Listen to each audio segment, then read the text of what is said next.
Hey man, Danko. how's it going, man? Good to be here. Hey everybody, this is my favorite record store in all of Europe. It's Electrocution. It's Brussels, Belgium.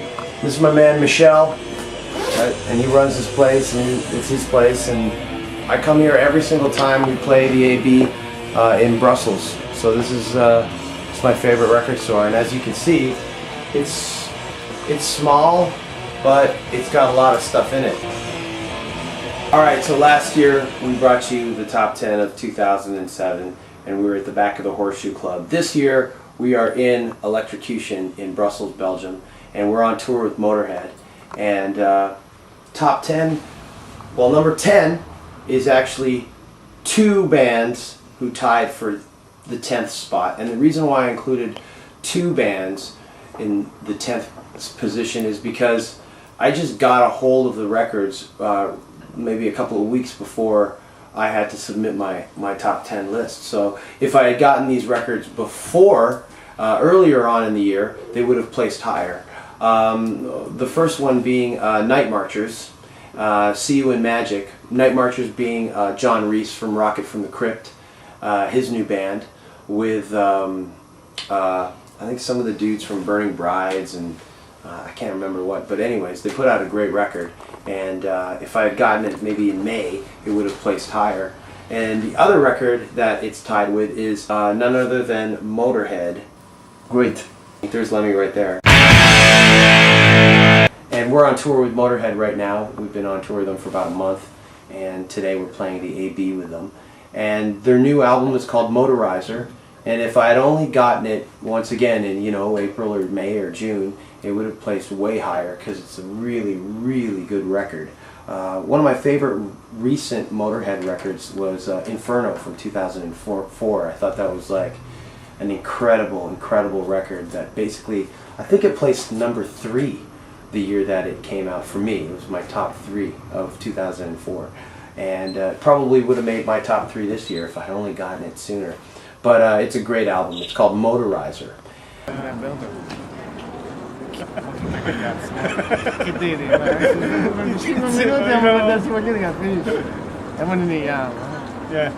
In the 9th spot from Stockholm, Sweden is none other than Opeth and their album Watershed.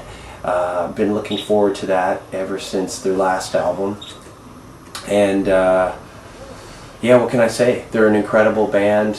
They play metal, proggy metal, the way it's supposed to be, with utmost respect of where they're getting it from, and they put on a good live show. They're great live, and they're amazing on record, you know. Uriah Heep, Dream Theater, Rush, all these things come to mind, meshed with like death metal, pure death metal. So it was a good release for Opeth this year too, and they're number 9. Okay, at number 8, it's Dysphere, and I believe they're from Gothenburg, and Live the Storm. An incredible release. I mean, it just takes you and pretty much punches you in the face. And I was able to listen to that album for the whole year and made the top 10. What can I say?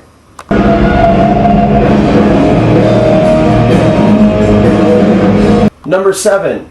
The Raconteurs with their album Consolers of the Lonely.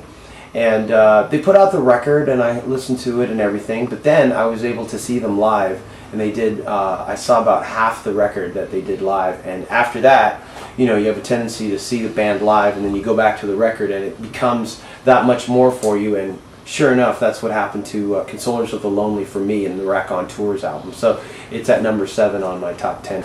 Number 6 is Brant Bjork and his album Punk Rock Guilt.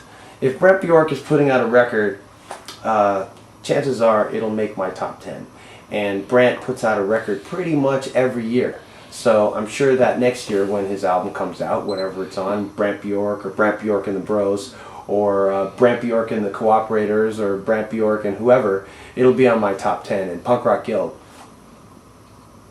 awesome slab of vinyl. Now we're getting into the top 5. Top 5, number 5, the Melvins, Nude with Boots. The Melvins put out a record called A Senile Animal last year, and or was it in 2006? Whatever year where they put it out in, it never made my top 10 because sometimes what happens is you get to records the following year, or sometimes you listen to a record 2 years after it's released. So officially, it can't make that year. But when the Melvins put out a record this year, I was definitely up on that. Number 4, Inflicted by the Cavalera Conspiracy. Cavalera Conspiracy being Igor and Max, the two brothers from Sepultura. Most people know the story. Sepultura split into 2 factions. Soulfly with Max, and the remaining 3 members kept going with Sepultura. Well, Igor, the drummer, who was actually related to Max, rejoined his brother in a nice family reunion and made a record called Inflicted, and they called it the Cavalera Conspiracy. And it sounds like, doesn't sound like Sepultura, it doesn't sound like Soulfly, it actually sounds like Max's side project with the guys from Fudge Tunnel from, I think, '94, called Nail Bomb. So if you ever get a chance to listen to Nail Bomb, or if you ever get a chance to listen to the new Cavalera Conspiracy album, they sound like each other, so check that out. Number 3,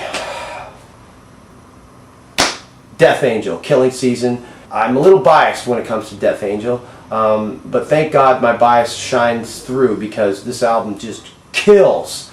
Killing Season is an incredible record. They put it out early on in the year, so sometimes albums that get released early on in the year get forgotten by the time September, October roll around, but not me. I listened to that album for the whole year, and Killing Season it's just an incredible return for an incredible band that, as far as I'm concerned, didn't get their just due. So albums like Killing Season, and Art of Dying too, but especially Killing Season, give them what they're due. You know, hopefully people will get turned on to it. Number 2 is a band from, I believe they're from Florida. They're called Torch, or Torche, or however else you want to say it, but it's spelled Torche, Torch, and their album Neanderthal. What an incredible record. It's like Mastodon meets the Foo Fighters. That's all I can tell you. If that comparison or that description piques your interest, well then go out and buy Neanderthal by Torch, or Torche, or Torquay, or whatever the hell you say it. My number 1 album of this year, Death Magnetic by Metallica. Death Magnetic by Metallica is my number 1 album of the year. I'm a huge Metallica fan, and I've always wanted to see them return, and with this album they've done it. A lot of people have criticisms this way and that, but there's no denying the songs are great. Whether you like Rick Rubin's non-production approach, whether you like his very dry sound that he puts on those, like, I've heard it on Seasons in the Abyss, some of the records he's put out. If you like that kind of thing, then you like Death Magnetic. For me, I listen to an album for the songs. And I'm glad to see that the biggest band in metal ever have finally been able to reclaim their throne. Not that anyone was taking it while they were away, but it's just nice to see them wearing the crowns again. So that's it. That's my top 10 for this year. And I'm glad to have done it. Run down the list in my favorite record store in Europe, Electrocution in Brussels, Belgium. But I will see you guys later because I got something to do. Alright, man. Danko, thanks a lot, dude. Thanks, and have a good show tonight. Yeah, man. Thank you.